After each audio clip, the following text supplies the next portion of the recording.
श्री शिवाय नमस्तुभ्यम दोस्तों, हर हर महादेव। कैसे हैं आप? आशा करती हूँ सब ठीक होंगे और सुरक्षित होंगे। दोस्तों, आज का वीडियो बहुत ही खास और बहुत अच्छा होने वाला है। दोस्तों, आ गई है शिवरात्रि, मासिक शिवरात्रि। दोस्तों, मासिक शिवरात्रि तो पड़ ही रही है, साथ ही साथ उस दिन सोमवार भी पड़ रहा है। सोमवार का विशेष संयोग बन रहा है शिवरात्रि पर। तो दोस्तों, अगर आपको बहुत कष्ट है या आपकी कोई विशेष कामना है जो काफी समय से आप प्रयास कर रहे हैं, पशुपति व्रत भी रख लिए और आपने बहुत सारे उपाय भी कर लिए, सोमवार व्रत भी रख लिए और भगवान की पता नहीं कितने भोलेनाथ की उपाय कर लिए, लेकिन फिर भी आपका कार्य पूरा ही नहीं हो रहा, तो पूज्य गुरुदेव ने कहा है कि अगर आप ये उपाय करते हैं तो जरूर ही आपकी कामना पूरी होगी। तो दोस्तों, चलिए जानते हैं वो क्या उपाय है जो विशेष मनोकामना के लिए, जो आप काफी प्रयास करते करते थक गए और आपकी कामना पूरी नहीं हो रही, तो ये उपाय जरूर करिएगा। चलिए जानते हैं वो उपाय क्या है।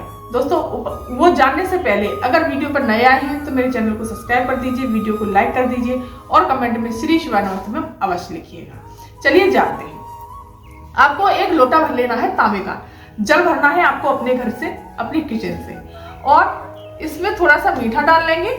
इस जल में इस प्रकार से गुड़ डाल लीजिए, मीठा डाल लीजिए, चीनी डाल लीजिए, शक्कर डाल लीजिए, थोड़ा सा गंगा जल। दोस्तों, मैं हमेशा गंगा जल डाल के ले जाती हूँ। दोस्तों, एक बात और ध्यान रखना, ये उपाय प्रदोष काल के समय पर किया जाना है। प्रदोष काल का समय शाम के सूर्यास्त के 43 मिनट पहले से और सूर्यास्त के 45 मिनट बाद तक का प्रदोष काल का समय होता है।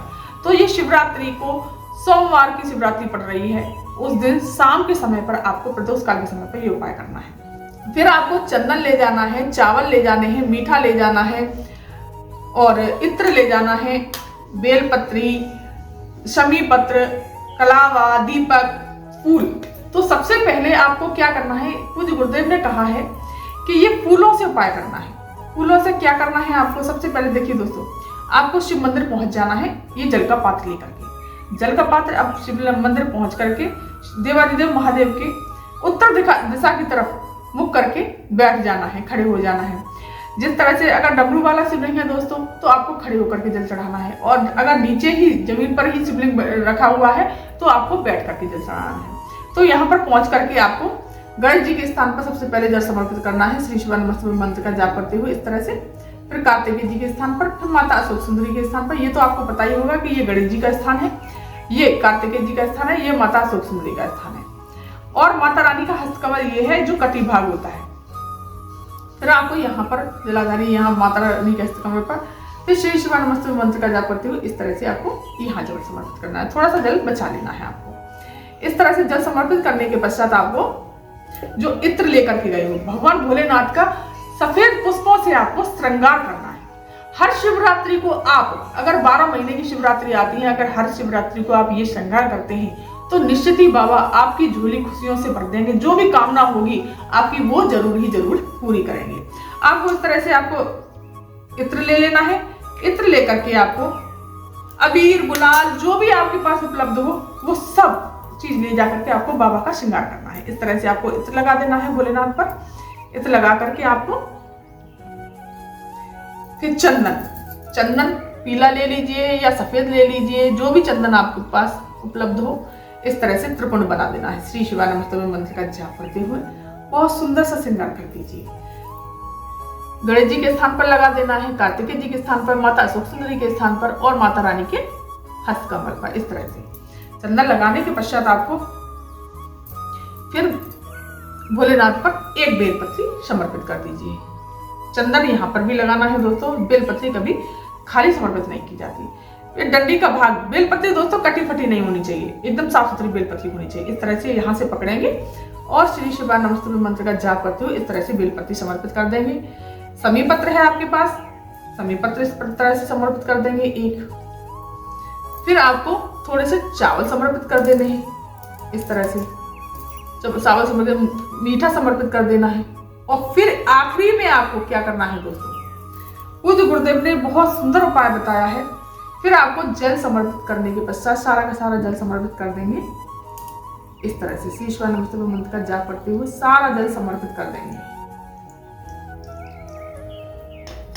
जल समर्पित करने के पश्चात अब आपको आखिरी में क्या करना है दोस्तों, भोलेनाथ का श्रृंगार करना है, वो भी सफेद पुष्पों से। पुष्पों से क्या, उनकी पत्तियों से। इस तरह से मेरे पास ये सदाबहार की पत्तियां हैं,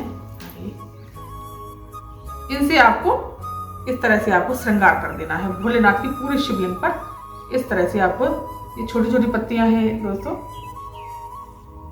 पूरे शिवलिंग पर इस तरह से श्रृंगार कर देना है।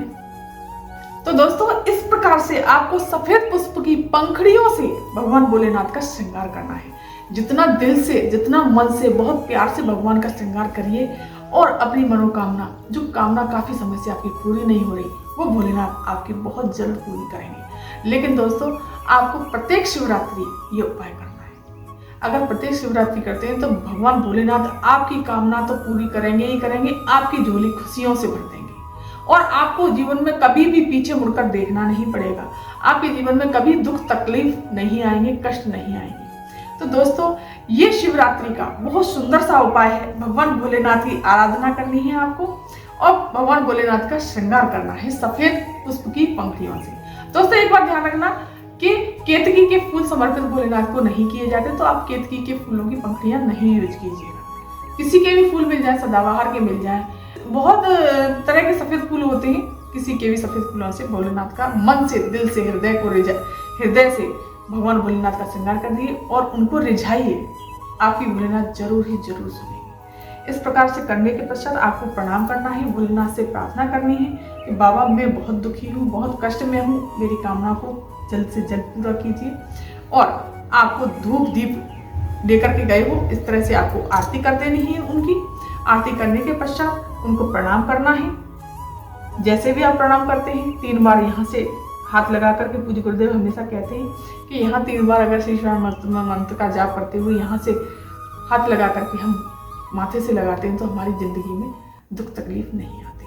और शिवलिंग को प्रणाम करते हुए आप सीधे अपने घर चले आइए। तो दोस्तों ये थी जानकारी आज की। अगर ये जानकारी आपको पसंद आई हो तो मेरे चैनल को सब्सक्राइब कर दीजिए, वीडियो को लाइक कर दीजिए और कमेंट में श्री शिवा नमस्ते में अवश्य लिखिएगा।